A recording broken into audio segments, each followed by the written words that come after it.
Hello everyone, जय माता दी सभी को। कैसे हैं आप लोग? माता रानी की कृपा से स्वस्थ होंगे, यही उम्मीद है माता रानी आप लोगों पर हमेशा कृपा दृष्टि बनाए रखे। आइए जानते हैं पुत्र एकादशी 4 अगस्त को पड़ रही है, 5 अगस्त को पड़ रही है। इस कितने बजे से इसका टाइम फिक्स है, पारण का समय कब है और हमें पूजा का मुहूर्त कितने बजे से है, आइए जानते हैं। और पुत्र एकादशी का व्रत कौन रख सकते हैं, पहली बार जिनको व्रत उठाना है वो उठा सकते हैं, नहीं उठा सकते हैं। और पुत्र एकादशी साल में कितनी बार आती है, आइए जानते हैं। छोटे छोटे टिप्स हैं, इसी पे मेरी वीडियो है। पुत्र एकादशी साल में 2 बार पड़ती है, एक फूस के महीने में पड़ती है और एक सावन के महीने में पड़ती है। सावन की शुक्ल एकादशी मनाई जाती है। सबसे पहले 4 अगस्त को पड़ रही है, 11:41 पे इसका स्टार्ट हो रही है 4 अगस्त को। 5 अगस्त को 1:12 पे इसको समापन हो रहा है। तो हम उदित तिथि को ध्यान में रखते हुए हम 5 अगस्त का व्रत रखा जाएगा, इस बात को नोट कर लें आप। हो गया क्लियर। अब आता है कि हमें 10वीं के दिन से लेके द्वादशी तक के जो नियम होते हैं वो क्या क्या नियम होते हैं। 10वीं के दिन हमें बिल्कुल तामसिक भोजन नहीं करना है, प्याज लहसुन का त्याग करना है, शुद्ध शाकाहारी भोजन करना है हमको। एक दिन पहले ही 10वीं के दिन हमको सर धुल लेना है, एकादशी के दिन हमको सर नहीं धुला जाता है। फिर आता है और खाना 2 बार खा सकते हैं, 1 बार खा सकते हैं, ये आपकी मर्जी है। बहुत लोग द्वादशी 10वीं में 1 टाइम खाना खाते हैं, बहुत लोग 2 टाइम भी खाना खाते हैं। पर चावल शाम को नहीं खाया जाता है 10वीं के दिन, इस बात का भी विशेष ध्यान रखना है।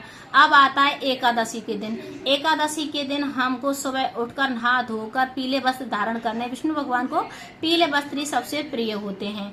तो फिर हमें विष्णु भगवान की कथा करनी है, अखंड ज्योत जलानी है। अगर अखंड ज्योत जलाते हैं तो बहुत अच्छा माना जाता है। अगर अखंड ज्योत नहीं जला रहे हैं तो भगवान के सामने अपने व्रत का संकल्प लें, 2 दीपक रखें, 1 दीपक आरती के लिए और 1 दीपक अपनी पूजा का साक्षी के लिए। तो हम जब कथा सुनते हैं तो दीपक जला के ही हम कथा सुनते हैं, और जो आरती होती है फिर दूसरे उससे कपूर से आरती करें या दूसरे दीपक से आरती करनी चाहिए। अब आता है कि द्वादशी के दिन हमें और क्या करना चाहिए। द्वादशी के दिन हमें पारण करते हैं तो हमें सुबह नहा धोकर भगवान की पूजा करनी है। फिर हमें पारण के लिए हमें गंगा जल और तुलसी दल से ही व्रत खोला जाता है। उसके बाद में हमें अगर चावल की खीर बनाई है, भगवान को भोग लगाया है, विष्णु भगवान को या ठाकुर जी को, तो फिर उसको भोग के बाद हम वो पारण उससे व्रत खोल सकते हैं। फिर दाल चावल वगैरह कुछ भी खाना आप खा सकते हैं। अब आता है पुत्र एकादशी। अगर हम व्रत रखते हैं तो पुत्र की प्राप्ति होती है। अगर पति पत्नी दोनों व्रत रख रहे हैं तो 100% पुत्र की प्राप्ति होती है। जिनके संतान होने में दिक्कत आ रही है, बच्चे होने में, कंसीव होने में दिक्कत आ रही है, तो उनको व्रत जरूर रखना चाहिए पुत्र एकादशी का व्रत, क्योंकि ये संतान के लिए यही व्रत रखा जाता है। भगवान विष्णु माता लक्ष्मी की कृपा अगर हम लोगों पर बरस जाए तो फिर तो सब कुछ सही हो जाता है। तो जिन बहनों के बच्चा कंसीव होने में दिक्कत आ रही है तो उनको 100% पुत्र एकादशी का व्रत रखना चाहिए। अब आता है कि पहली बार हम व्रत उठाएं या नहीं उठाएं। अगर आप 24 साल की कर रहे हैं, 24 एकादशी के लिए संकल्प ले रहे हैं या 5 साल के लिए संकल्प ले रहे हैं, तो आप इस एकादशी से नहीं उठा सकते हैं। अगर आपको पुत्र एकादशी संतान की प्राप्ति के लिए अगर व्रत कर रहे हैं तो आराम से कर सकते हैं इस व्रत को। अब आता है कि जो हम संकल्प लेते हैं, या तो निर्जला एकादशी से संकल्प लिया जाता है, या हम जो देवउठनी एकादशी आदि उससे हम संकल्प लेते हैं। साल में जो व्रत रखते हैं संकल्प लेते हैं, 5 साल का, 3 साल का या 1 साल का, जितना भी हम व्रत रखते हैं। अब आता है जो 5 अगस्त को जो मंगलवार भी पड़ रहा है, जब हम व्रत रखेंगे उस दिन तो हम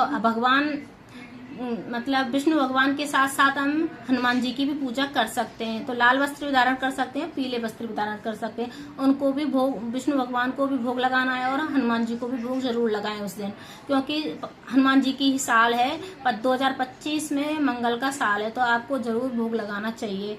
अब आता है आपको जैसे एकादशी कब पड़ रही है। एकादशी 11 बजे मतलब 4 अगस्त को 11:41 से शुरू हो रही है और 1:12 पर समापन हो रहा है इसका। अब पारण का समय आता है, तो पारण का समय अब 5:45 से स्टार्ट हो रहा है और 8:26 तक इसका पारण का समय है। तो पारण का समय आप नोट कर लें और आप इसके बीच में आप पारण कर सकते हैं। अब आता है कि हमें एकादशी के दिन कभी भी अपना सर नहीं धुलना है, साफ सुथरे वस्त्र धारण करने हैं, एकदम ब्रह्मचार्य का पालन करना है, बिल्कुल तामसिक भोजन नहीं करना है, किसी से गाली गलौच नहीं देनी है, तभी भगवान विष्णु हमसे खुश होते हैं। अगर हम जो भी व्रत करते हैं। और हमें दान कौन कौन सा करना चाहिए। दान हमें आटा दाल, जैसे हम किसी पंडित जी को पारण के समय हम दक्षिणा देते हैं, दान करते हैं, तो आटा दाल, चीनी, दही, हल्दी, नमक, मतलब कुछ भी जो आपके पास हो उसको आप दान कर सकते हैं। वस्त्र भी दान कर सकते हैं, पैसे भी दान कर सकते हैं।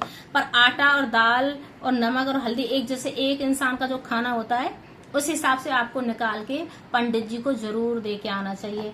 अगर मेरी वीडियो अच्छी लगे तो लाइक करें, शेयर करें, कमेंट करें, सब्सक्राइब करें। हर हर महादेव कमेंट में जरूर लिखें।